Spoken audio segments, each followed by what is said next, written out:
ఓరుగల్లు ప్రజల ఆరాధ్య దైవం భద్రకాళి అమ్మవారు. అమ్మవారికి అనాదిగా ఆషాఢ మాసంలో జరిగే శాకంబరి ఉత్సవాలు జూలై 10 వరకు కొనసాగుతున్నాయి. ఇక ఈ నేపథ్యంలో భక్తులు కుటుంబ సమేతంగా భద్రకాళి అమ్మవారిని దర్శించుకుంటున్నారు. అమ్మవారి విశిష్టత, శాకంబరి ఉత్సవాల ఆధ్యాత్మిక కార్యక్రమాలపై ఆలయ పూజారి నారాజ్తో మా వరంగల్ ప్రతినిధి Chandrasekhar face to face. Orugallu ప్రజల ఇష్ట దైవం, ఎంతో ఘనమైన చరిత్ర కలిగిన అమ్మవారి యొక్క ఉత్సవాలు, శాకంబరి రూపంలో అమ్మవారికి ఉత్సవాలు నిర్వహిస్తున్నారు. ఇక్కడ జరిగే కార్యక్రమాల గురించి తెలుసుకుందాం. మనతో ఈ యొక్క అయ్యగారు ఉన్నారు, ఈ యొక్క దేవాలయానికి సంబంధించిన అయ్యగారు నమస్కారం అండి. చెప్పండి, ఈ 15 రోజుల పాటు జరిగే ఉత్సవాలు అసలు ఎందుకు జరుగుతాయి? ఉత్సవాలు ఈ యొక్క ఆషాఢ మాసంలోనే జరుగుతాయి. అసలు ఈ విశేషాలు ఏంటి?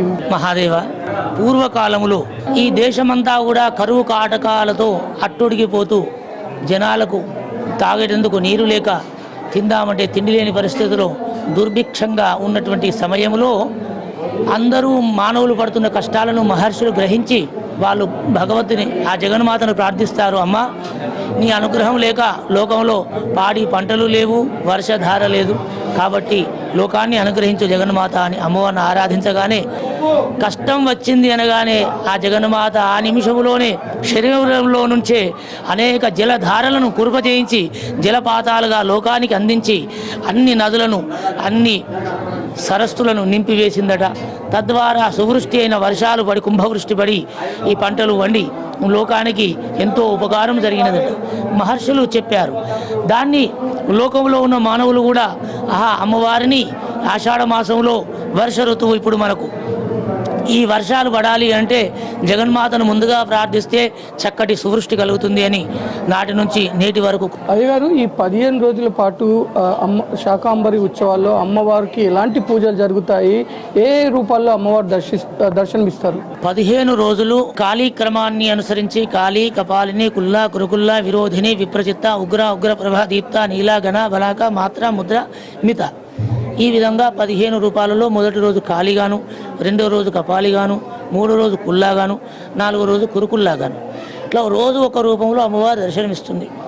మానవుడు సంసారం అనే నావలో ప్రయాణం చేస్తాడు. మరి దీన్ని ఒడ్డుకు చేరే మార్గాలలో ఎన్నో రూపాలు ఉంటాయి. ఒక్కొక్క రూపంలో ఒక్కొక్క అనుగ్రహాన్ని అమ్మవారు అనుగ్రహిస్తుంది. జీవిత చక్రంలో మరి 100 సంవత్సరాలలో మన జీవన గమ్యంలో ఒక్కొక్క సంవత్సరం ఒక్క తీరుగా ఉంటుంది. అలాగే ఒక్కొక్క రూపంలో ఒక్కొక్క అనుగ్రహం భగవంతుడి అమ్మవారి ద్వారా మనకు లభిస్తుంది. ఈ 15 రోజులలో అమ్మవారిని ఏ విధంగా దర్శించినా తుదకు మనము పౌర్ణమి నాడు, వ్యాస పౌర్ణమి అంటారు.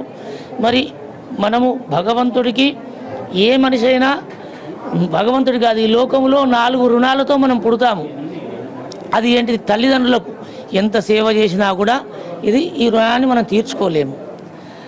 అలాగే గురువు మనని ఉన్నత స్థానంలో తీసుకొచ్చి కూర్చోబెట్టాడు, ఈ విధంగా మనం జీవిస్తున్నామంటే గురు భక్తిని కూడా మనం తీర్చుకోలేము.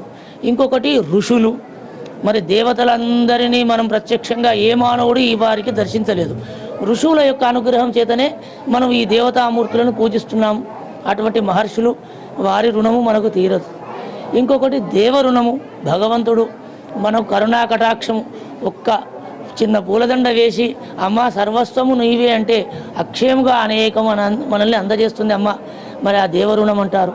ఈ 4 రుణాలు మనం ఎప్పటికీ తీర్చుకోలేము. దేవాలయంకు వచ్చి మీ గోత్రంతో పూజ చేసినా, నా గోత్రంతో పూజ చేసినా, ఎవరి గోత్రాలతో పూజ చేసినా అమ్మవారు లోకానికి అనుగ్రహిస్తుంది. కాబట్టి దేవాలయంలో అమ్మవారు దర్శించడం ద్వారా, అమ్మవారిని పూజించడం ద్వారా, ప్రార్థించడం ద్వారా మనం బాగా ఉంటాము, మన పక్క వాళ్ళు బాగా ఉంటారు, మన రాష్ట్రము, దేశము, ప్రపంచం అన్నీ కూడా మంచిగా ఉండాలని ప్రార్థించిన వాడే నిజమైన భక్తుడు. శాకంబరిగా ఉత్సవాలు నిర్వహిస్తున్న వేళ భక్తులంతా భారీగా కుటుంబ సమేతంగా తరలివచ్చి ఆ అమ్మవారిని దర్శించుకొని మొక్కులు చెల్లించుకుంటున్నారు. కెమెరామెన్ జలీల్తో చంద్రశేఖర్, రాజ్ న్యూస్, వరంగల్.